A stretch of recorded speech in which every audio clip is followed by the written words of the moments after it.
এবার ফালাকাটার ছবি দেখাবো। ঝড় বৃষ্টিতে লন্ডভন্ড ফালাকাটার তাসাটি চা বাগান।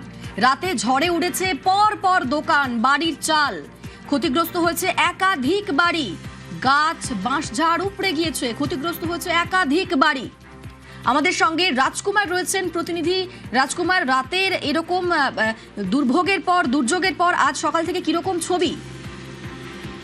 এখন যেটা হচ্ছে, সকাল থেকে কিন্তু প্রশাসন ইতিমধ্যে কিন্তু যুদ্ধকালীন পরিস্থিতিতে এই যে অবস্থা, সেই অবস্থা স্বাভাবিক করার কাজে লেগেছে।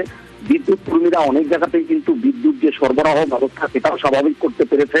এখনো অনেক এলাকায় বিদ্যুতের যে খুঁটি সেটা উপরে পড়ে গিয়ে বিদ্যুৎ সরবরাহ ব্যবস্থা সেটা ব্যাহত হয়ে রয়েছে। প্রশাসনের পক্ষ থেকে ত্রাণেরও কাজ করা হচ্ছে এবং কোথাও কোনো পুনর্বাসন প্রয়োজন আছে কিনা সেটাও খতিয়ে দেখা হচ্ছে। এক কথায় লন্ডভন্ড এই অবস্থা মোকাবিলা করার জন্য কিন্তু প্রশাসন যুদ্ধকালীন পরিস্থিতিতে নেমে গেছে। অনিন্দিতা, ছবি দেখছেন আপনারা, ঝড় বৃষ্টিতে লন্ডভন্ড ফালাকাটার তাসাটি চা বাগান। রাজকুমার সঙ্গে রয়েছেন।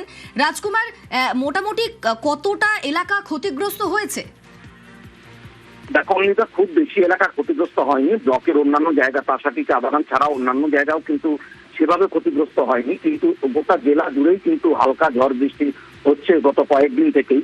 কোথাও বেশি হচ্ছে, কোথাও কম হচ্ছে, কিন্তু তাসাটি চা বাগানের যে এই এলাকা কিন্তু সব থেকে বেশি ক্ষতিগ্রস্ত হয়েছে। এবং সকাল থেকে কিন্তু বৃষ্টি কমলেও পরিস্থিতি এখন অনেকটাই স্বাভাবিক হয়েছে। কিন্তু ঝড়ে যে ক্ষয়ক্ষতি হয়েছে সেটা কিন্তু এই মুহূর্তে সেটা যে সারিয়ে তোলা সম্ভব নয়, আরো কিছুটা সময় লাগবে প্রশাসনের পক্ষ থেকে জানানো হয়েছে। তবে প্রশাসন চেষ্টা চালাচ্ছে। ধন্যবাদ রাজকুমার।